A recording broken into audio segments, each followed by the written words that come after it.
आशाताई भोसले भारतीय संगीत विश्वात आपल्या अद्वितीय आवाजाने आणि बहुआयामी प्रतिभेने अजरामर ठसा उमटवणारे व्यक्तिमत्व। त्याच्या गायकीत केवळ सुरांची माधुरी नव्हती, तर भावनांचा एक गहिरा सागर दडलेला होता।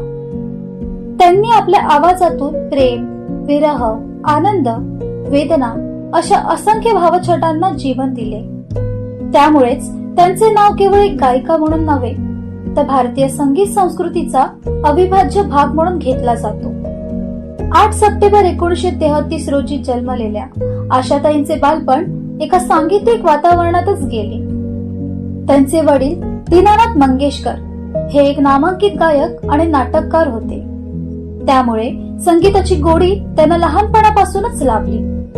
त्यांच्या घरात सतत सुरांचा नाद घुमत असे। त्यांची बहीण लता मंगेशकर ही देखील संगीत क्षेत्रातील एक महान व्यक्तिमत्व ठरली होती।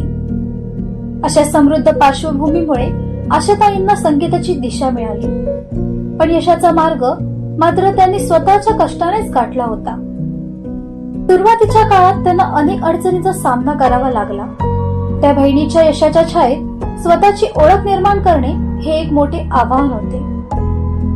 एकदा दुय्यम गाणी, कमी महत्वाच्या संधी त्यांना मिळत असत, मात्र त्यांच्या जिद्दीने आणि आत्मविश्वासाने त्या कधीच खचल्या नव्हत्या। त्यांनी प्रत्येक गाणं हे स्वतःला सिद्ध करण्याची संधी मानली आणि आपल्या आवाजाची वेगळी छाप उमटवली होती। 1950 ते 1970 हा काळ त्यांच्या कारकिर्दीचा सुवर्ण काळ ठरला। या काळात त्यांनी अनेक नामवंत संगीतकारांसोबत काम केले। विशेषतः O.P. नायर आणि R.D. बर्मन यांच्या सोबतच्या त्यांच्या गाण्यांनी संगीत विश्वाला एक नवा आयाम दिला होता। त्यांच्या आवाजात असलेली चपळता, लवचिकता आणि त्यांनी गझल, पॉप, शास्त्रीय तसेच चित्रपट संगीत अशा विविध प्रकारांमध्ये सहज वावर केला होता। प्रत्येक गाण्यात त्यांनी भावनांचा अचूक स्पर्श दिला होता, ज्यामुळे श्रोत्यांच्या मनात ते गाणं कायमचं घर करून बसत असे। त्यांच्या गायकीचे वैशिष्ट्य म्हणजे त्यांच्या आवाजातील तरलता आणि प्रयोगशीलता। त्या केवळ एका प्रकारच्या गाण्यापुरत्या मर्यादित राहिल्या नव्हत्या। त्यांनी विविध भाषांमध्ये हजारो गाणी गायली आणि प्रत्येक भाषेत तितकेच प्रभावीपणे आपला ठसा उमटवला। त्यांच्या आवाजात एक प्रकारची जादू होती, जी प्रत्येक श्रोत्याला आपल्या भावविश्वात गुंतवून ठेवत असे। त्यांच्या या अमूल्य योगदानाची दखल घेत त्यांना अनेक पुरस्कारांनी गौरविण्यात देखील आले होते। फिल्मफेअर अवॉर्ड्स, प्रिय पुरस्कार तसेच पद्मविभूषण यासारख्या उच्च सन्मानांनी त्यांना सन्मानित करण्यात आले होते। त्यांच्या मते खरा पुरस्कार म्हणजे श्रोत्यांचे प्रेम आणि आदर होय।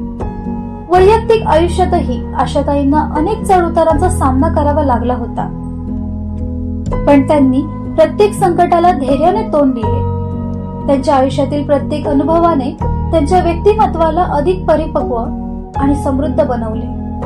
त्या केवळ एक महान गायिका नव्हत्या, तर एक प्रेरणादायी स्त्री म्हणूनही समाजासमोर उभ्या राहिल्या होत्या।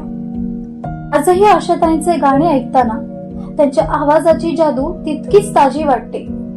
त्यांनी भारतीय संगीताला दिलेले योगदान अमूल्य होते। नवीन पिढीतील गायकांसाठी त्या एक आदर्श ठरल्या। त्यांच्या आयुष्याची कहाणी ही केवळ यशाची गोष्ट नाही, तर ती संघर्ष, जिद्द आणि अखंड साधनेची प्रेरणादायी गाथा होती। शेवटी आशाताई भोसले या केवळ एक गायिका नव्हत्या, तर त्या संगीताच्या स्वरूपात साकारलेली एक जिवंत परंपरा होत्या।